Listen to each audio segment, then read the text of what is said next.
नमस्कार. Education take YouTube चॅनलमध्ये पुन्हा एकदा आपले मनपूर्वक स्वागत आहे.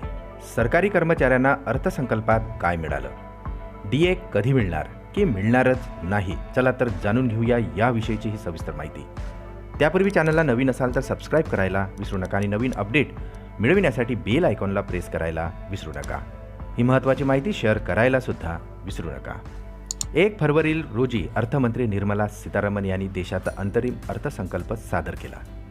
निर्मला सीतारामन यांनी या अर्थसंकल्पात अनेक मोठ्या घोषणा केलेल्या आहेत. येत्या काही महिन्यात लोकसभेच्या निवडणुकाही होणार असल्याने जवळपास आता प्रत्येक वर्गातील जनतेला या अर्थसंकल्पाकडून मोठ्या अपेक्षा होत्या.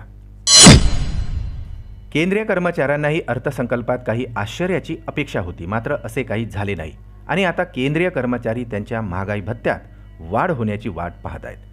DA कधी वाढेल आणि वाढला तर किती वाढेल की वाढणारच नाही याबाबत अजूनही कर्मचाऱ्यांमध्ये भ्रमनिराश आहे. आत्तापर्यंतचा नमुना बघितला तर वर्षाच्या पहिल्या 6 महिन्यात महागाई भत्त्यात वाढ ही मार्च महिन्यात जाहीर केली जाते. मार्च महिन्यात 2024च्या पहिल्या 6 महिन्यातील भत्त्यात वाढ जाहीर होण्याची अपेक्षा कर्मचाऱ्यांना आहे. यावेळी सरकार केंद्रीय कर्मचाऱ्यांच्या भत्त्यात 4 ते 5% वाढ करू शकते आणि तसे झाल्यास केंद्रीय कर्मचाऱ्यांचा महागाई भत्ता हा 50% किंवा 51% होण्याची शक्यता आहे.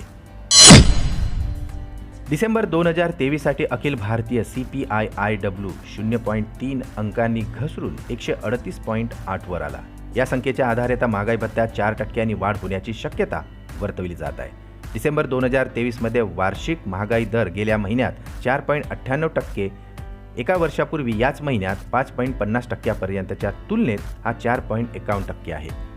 त्याचप्रमाणे आता अन्नधान्य चलनवाढीचा दर गेल्या महिन्यात 7.95%च्या तुलनेत 8.18% राहिलेला आहे, तर वर्षभरापूर्वी याच महिन्यात 4.10% होता. त्यामुळे आता महागाई भत्त्यामध्ये 4% वाढ होणे आता निश्चित मानले जात आहे. पुन्हा भेटू आमच्या यूट्यूब चॅनलमध्ये नवीन अपडेट्ससह. तोपर्यंत आनंदी राहा, काळजी घ्या. नमस्कार.